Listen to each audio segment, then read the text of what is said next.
Hey guys, and welcome back to the next reading session. Hi, happy to see you again here. Hope everything is alright to you, and we have continued with the second part of the great story, The Third Ingredient, that I started yesterday. So let's begin. Hetty took her stew pan to the rear of the third floor hall. According to the advertisements of the Wallenbrosa, there was running water to be found there between you and me and the water matter. It only omelette, omelette, or walk through the faucets. But technicalities, technicalities have no place here. There was also a sink where housekeeping roomers often meet to dump their coffee grounds and glare at one another's kimonos. Glare at. At the sink, Hetty found a girl with heavy, gold brown, artistic hair and plaintive, plaintive eyes. Plaintive. Washing two large Irish potatoes. Hetty knew the Wallenbrosa as well as anyone. Not owning double extra magnifying eyes could compass her its mysteries. Hextra, not extra. Hextra start with H.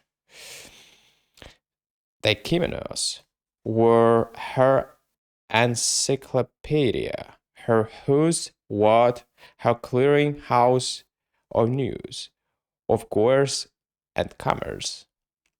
From a rose pink kimono edged with Nile green, she had learned that the girl with the potatoes was a miniature painter living in a kind of attic or studio, as they prefer to call it. Attic, double T. They prefer to call it. On the top floor, Hetty was not certain in her mind what what a miniature was, but it certainly wasn't a house, because house painters, although they wear splashy overalls, remember it, and poke ladders in your face on the street, are known to indulge in a riotous profusion, riotous profusion of food at home. The potato girl was quite slim and small, and handled her potatoes as an old baker, baker uncle handles a baby who is cutting teeth. She had a dull shoemaker's knife in her right hand, and she had begun to peel one of the potatoes with it. Hetty addressed her in the punk punctiliously in the punctiliously formal tone of one who intends to be cheerfully familiar with you in the second round. Beg pardon, she said, for butting into what's not my business. But if you peel them potatoes, you lose out. They are new Bermudas. You want to scrape them. Let me show you.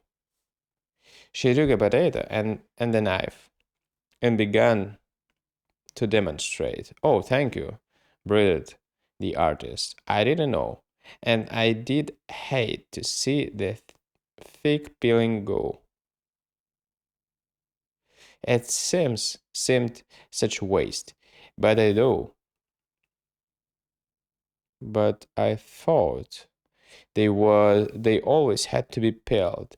When you get only potatoes to eat and peelings count, you know. Say, kid, said Hetty, staying her knife. You ain't up against it, too, are you?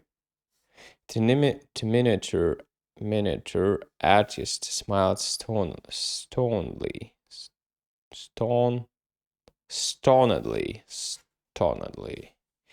I suppose I am.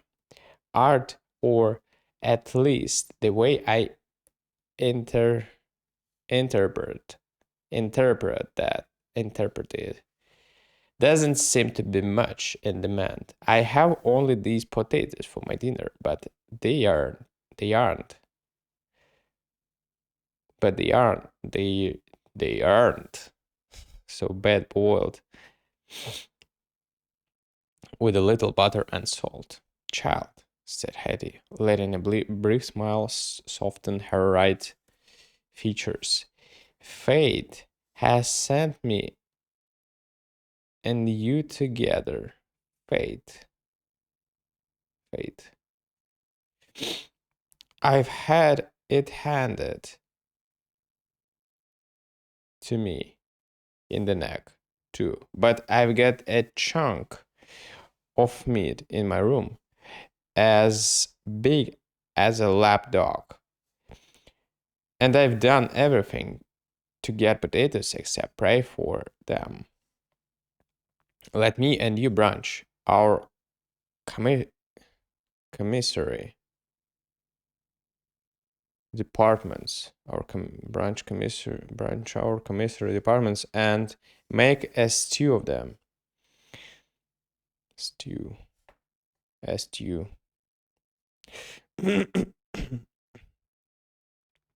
Well, cook it in my room. If we only had an onion to go in it.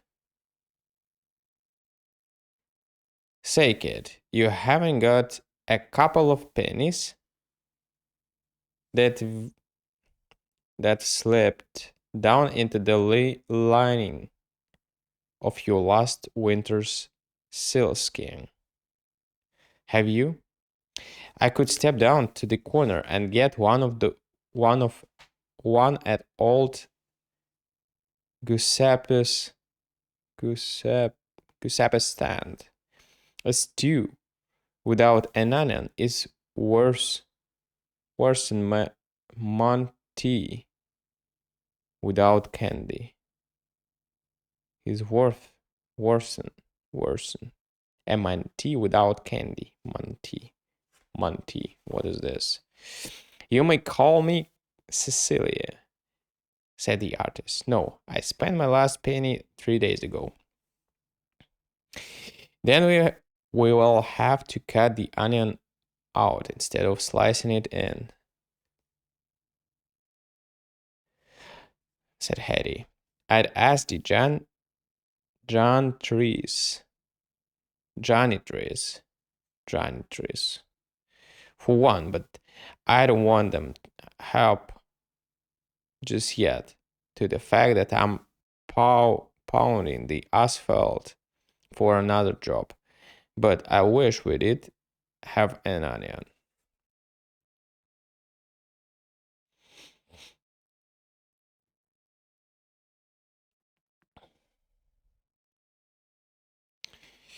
In the shop girl's room, the two began to prepare their supper. Cecilia's part was to sit on the couch helplessly and beg to the bed and beg to be allowed to do something in voice of cooing ringdove cooing ringdove, no idea. Eddie prepared the rib beef, putting it in cold salted water in the stew pan and setting it on the burner gas stove. I wish we had an onion, said Hetty as she scraped the 2 potatoes.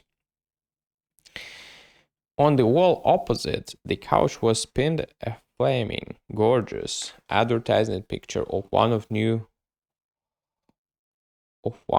the new ferry boats of the Puff Railroad that had been built to cut down the time between Los Angeles and New York City 1/8 of a minute.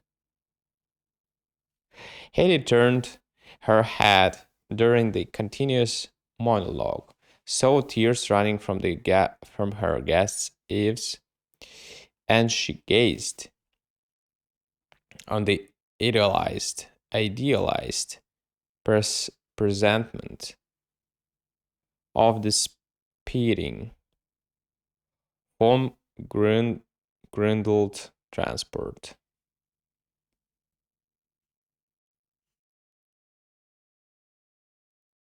Foam grind girdled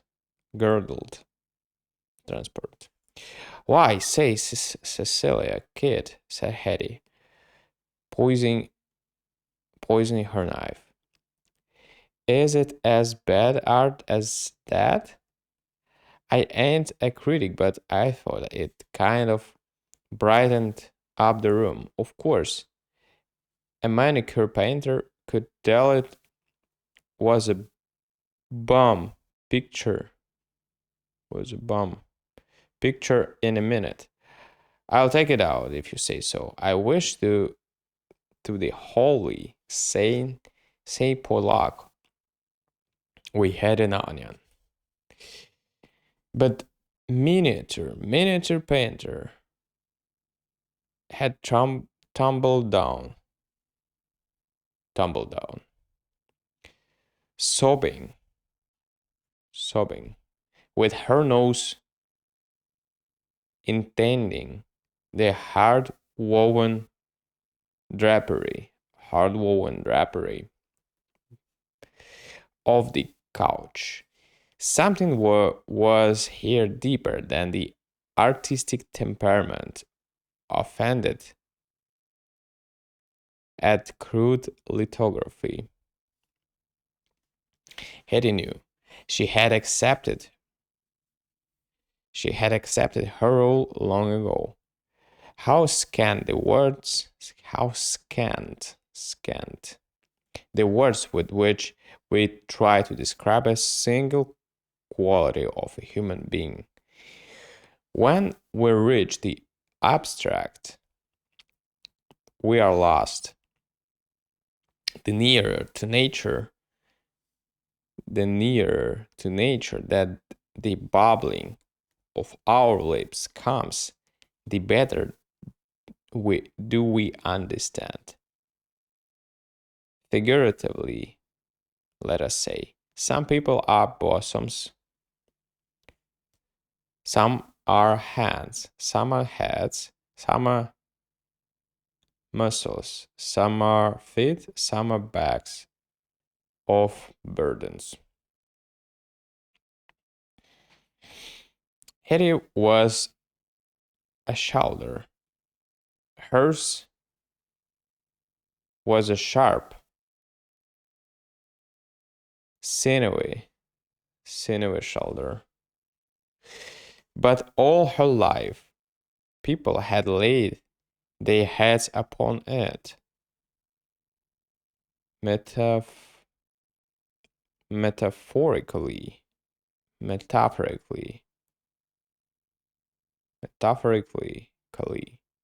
or actually, and had left there all or half their troubles. Looking at life anatomically, which is as good a way as any, she was preordinate to be a shoulder. There were few truer collarbones anywhere than hers.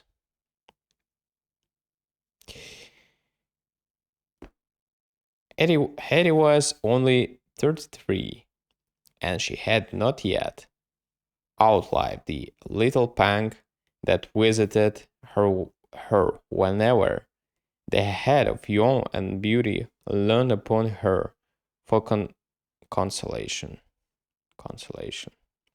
But one glance in her mirror always served as instantaneous painkiller. So she gave one pale look into the crinky old looking glass. Crinky.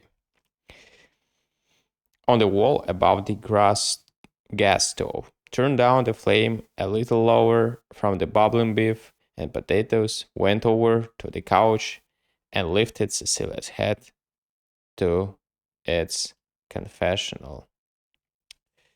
Alright, guys. See you tomorrow on the next part.